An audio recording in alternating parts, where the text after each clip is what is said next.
Lorsqu'on a un diagnostic d'une maladie chronique, on se pose plein de questions, on a plein de problématiques au quotidien.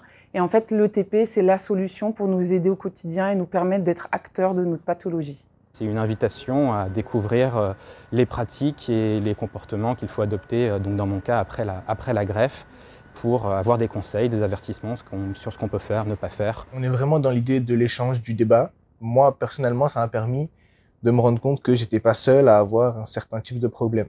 C'est-à-dire que en discutant, j'ai compris que une personne qui était avec moi dans le groupe avait les mêmes symptômes que moi, post-chimio et tout. Dans ce groupe de parole, c'était un peu, pas plus intime, mais la parole était plus libre, je trouve, parce que on pouvait parler justement de nos réactions, de comment est-ce qu'on réagissait avec nos traitements, en fait, de notre vie au quotidien. L'ETP, ce n'est pas une consultation classique avec votre médecin. Alors déjà, tout simplement parce que votre médecin n'aura pas la blouse blanche.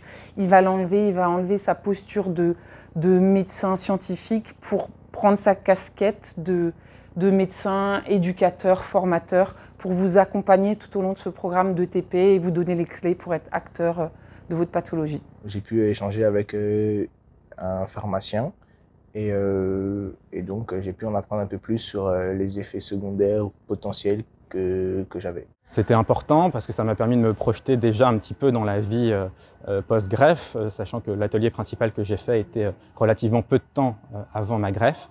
Et donc lorsque j'ai eu d'autres séances durant l'hospitalisation après la greffe, ça m'a permis d'avoir déjà un ensemble de connaissances qui m'ont aidé à me préparer à la vie de greffé. Je me suis simplement sentie moins seule parce que il y en avait d'autres qui me disaient que quand ils étaient fatigués, eux aussi avaient des maux de tête et des choses comme ça.